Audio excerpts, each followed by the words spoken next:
Whoa! Huh. It's late. The roads are empty. The sky is whispering. And your phone's the only thing still listening. Everyone else is asleep, dreaming about things they were told to want. But not you. You're up. You're tuning in because you've seen it too. The storm clouds spinning above the traffic circle. You're one of the few who noticed the pattern. That every new roundabout brings more wind, more lightning. That static twitch before the tornado. Siren scream? That's not nature. That's design. Tonight we're diving into why traffic roundabouts are not just civic engineering disasters, but full-blown atmospheric weapons. I'm FocusDan. This is the Midnight Transmission. Alright, so let's get one thing out of the way.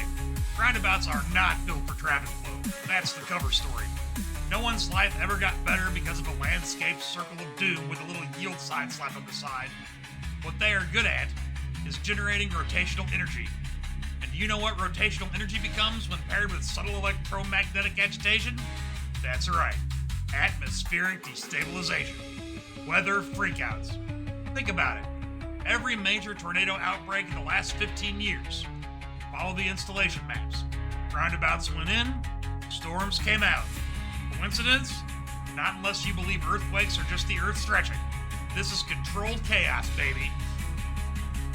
They start by paving a road to nowhere, usually in a place that doesn't need it. Some sleepy suburb or a rural town with 4 cows and 1 Dairy Queen. Then comes the roundabout, a vortex of concrete and deception. People spin through it, over and over, brake lights strobing like seizure signals to the clouds. And under that perfect little garden center with the city's budget flowers, that's where they bury the pressure nodes. I've seen all the plans. Not official ones, of course. These were leaked from a Department of Transit Adjacent Atmospheric Research Subagency. DTARSA. Look it up. Actually, don't. Because you won't find it unless you already know the login phrase, which is squirrel and scatter if you're wondering. The documents show plates wired into the asphalt. Every car that enters the roundabout, it adds spin, builds charge. Enough vehicles in motion and boom! You're whipping wind into spirals faster than a carnival ride possessed by a weather demon. Here's the real kicker. They don't even need a storm to make a storm.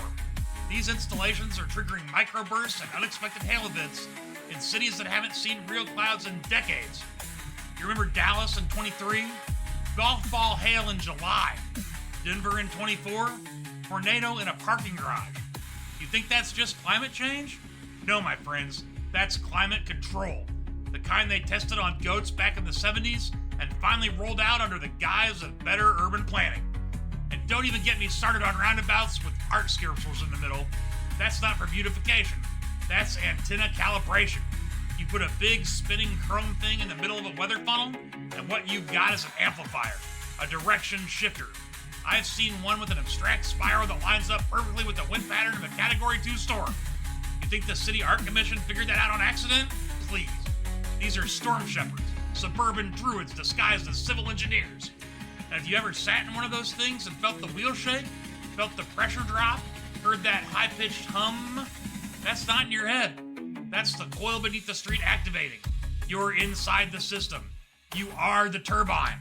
Oh, and before anyone says, but Dan, if this were real, wouldn't people talk about it? They do, but they disappear.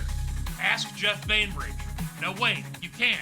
Because after he started taking drone footage of roundabouts blowing during thunderstorms, he got transferred to a new department. His last known text, the spin is waking it up. Then silence. They told us to yield. They told us to circle. Now the sky obeys traffic laws and we're the ones spinning into oblivion. I'm FocusDan. This is Midnight Transmission.